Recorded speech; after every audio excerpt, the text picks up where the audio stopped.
Welcome to Panchayat with Parita. I am a psychologist and a CBT practitioner. ये video MAPC IGNOU students के लिए English में बनाया है अपना एक्सपीरियंस और understanding just for an enthusiastic student like you. This video we will cover Unit 1 Cognitive Psychology, Sub-Unit 1.3 Research Methods in Cognitive Psychology, pages 7 and 8 in my textbook. Research क्या होती है? रिसर्च एक creative और एक systematic way of finding something, finding and doing experiments, सबूतों के साथ सही रिजल्ट्स और एक्सपेरिमेंट करने के अपनी साइंटिफिक मेथड को रिसर्च कहा जाता है. साइंटिफिक मेथड्स यानी कि जिसके अंदर आपके पास कुछ प्रूफ हो, गैदरिंग्स हो, डेटाज हो. It will have the goals of research includes data gathering, data analysis, theory development, hypothesis formulation, hypothesis testing and application. Basically, goals covers hows and whys. क्यों कुछ लोग lizard से डरते हैं तो वहीं कुछ लोग lizard के pet करना पसंद करते हैं. Now let's continue with basic vocabulary. Hypothesis.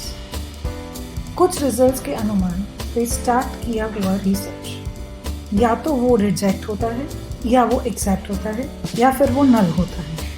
यहाँ कोई अजम्पशंस नहीं होते, पुरावों के साथ खोज की जाती है हाइपोथेसिस के अंदर.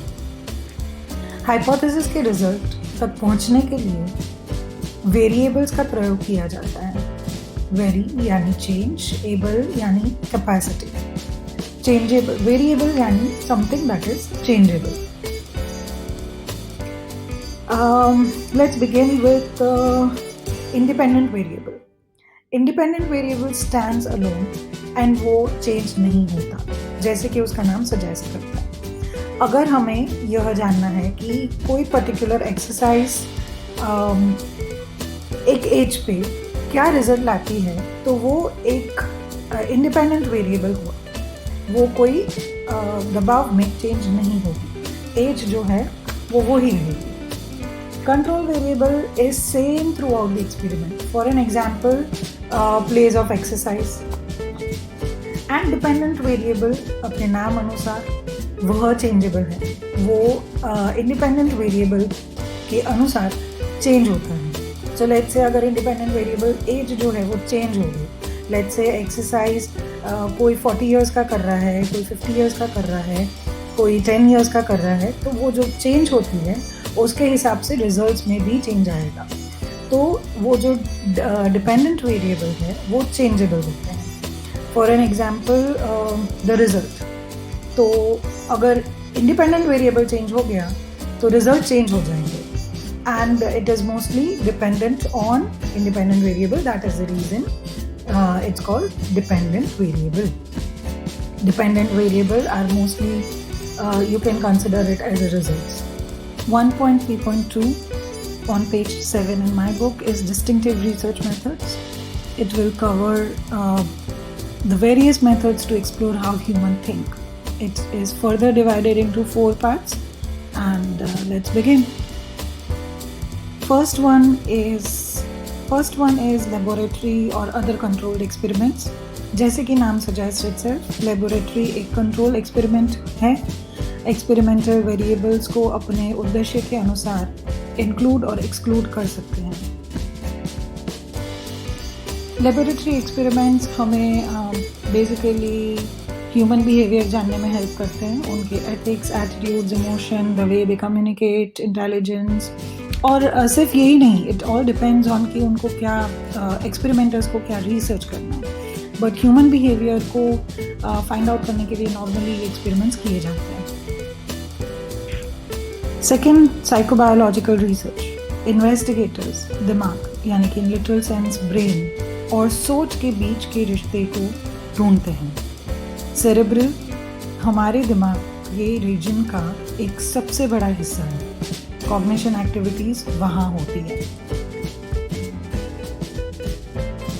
वहाँ जो टेक्निक यूज़ की जाती है, they are another few parts. That is, one is brain post mortem, यानी कि जब इंसान की मृत्यु हो जाती है और उसके ब्रेन का पार्ट निकाला जाता है, तो उसके ब्रेन के सेल्स बता सकते हैं कि जब वो जीवित अवस्था में था तो उसकी ज़्यादातर क्या प्रतियोगिता रही होगी.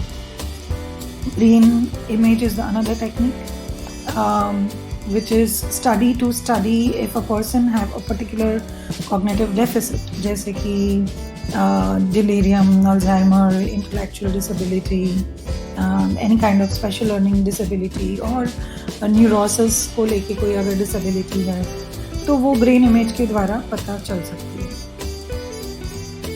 Brain imagining technique, where to obtain information about cerebral process during normal performance of a cognitive activity. तो जागरूक अवस्था के अंदर या तो उनको कुछ सोचने के लिए कहा जा सकता है या उनको किसी चीज़ से डर लगता है तो दिखाया जा सकता है. And they see at that time कि how the brain is reacting to particular stimuli.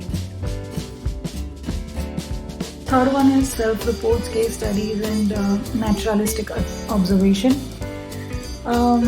चलो एक एग्जाम्पल लेते हैं. लेट्स से कि आपको एक स्किज़ोफ्रेनिया से डील करते हुए पेशेंट के बारे में इंफॉर्मेशन कलेक्ट करनी है. आपको ये जानना है कि वो क्या सोचता है, किस तरीके से उसकी लाइफस्टाइल होती है, उसके साइकोसिस उसकी लाइफ में किस तरीके से उसको बॉदर करते हैं, उसके फैमिली लाइफ को क्या होता है, फैमिली मेम्बर्स को क्या होता है. ये सब स्टडी करने के लिए what experimenter may choose to do is do check the self report कि उन्होंने जब रिपोर्ट भरी थी उसमें क्या लिखा था. केस स्टडीज चेक करेंगे प्रीवियस स्किज़ोफ्रेनिया के साथ डील करते हुए पेशेंट्स की, और नेचुरलिस्टिक ऑब्जर्वेशंस, यानी कि अगर वो हॉस्पिटलाइज्ड है या अगर वो उसके घर पे है तो वहाँ पे जाके उनको ऑब्जर्व करेंगे कि क्या हो रहा है उनकी ज़िंदगी में. ये अगेन अपने हाइपोथेसिस जो होती है, अगर उन्होंने कुछ पहले से बना के रखी है स्किज़ोफ्रेनिया के साथ डील करते हुए पेशेंट को लेके, तो they will make sure and they will check whether this hypothesis are measured correctly और not. And this is one another type of research. The last and the final one is computer simulations and artificial intelligence. Study of cognitive psychology is highly in demand for trying to make artificial intelligence more and more like human. This is the newest form of a research, तो इसके अंदर अभी और details लाना बाकी हैं. To conclude, cognitive psychologist and social psychologist and other kind of psychologist works hand in hand to make sure that they understand human psychology better. इस topic के लिए बस इतना ही. That's it. If you have liked the video, do follow us on YouTube, Insta and Facebook page. Do revise and share this video with your friends and family. Thank you and have a great day.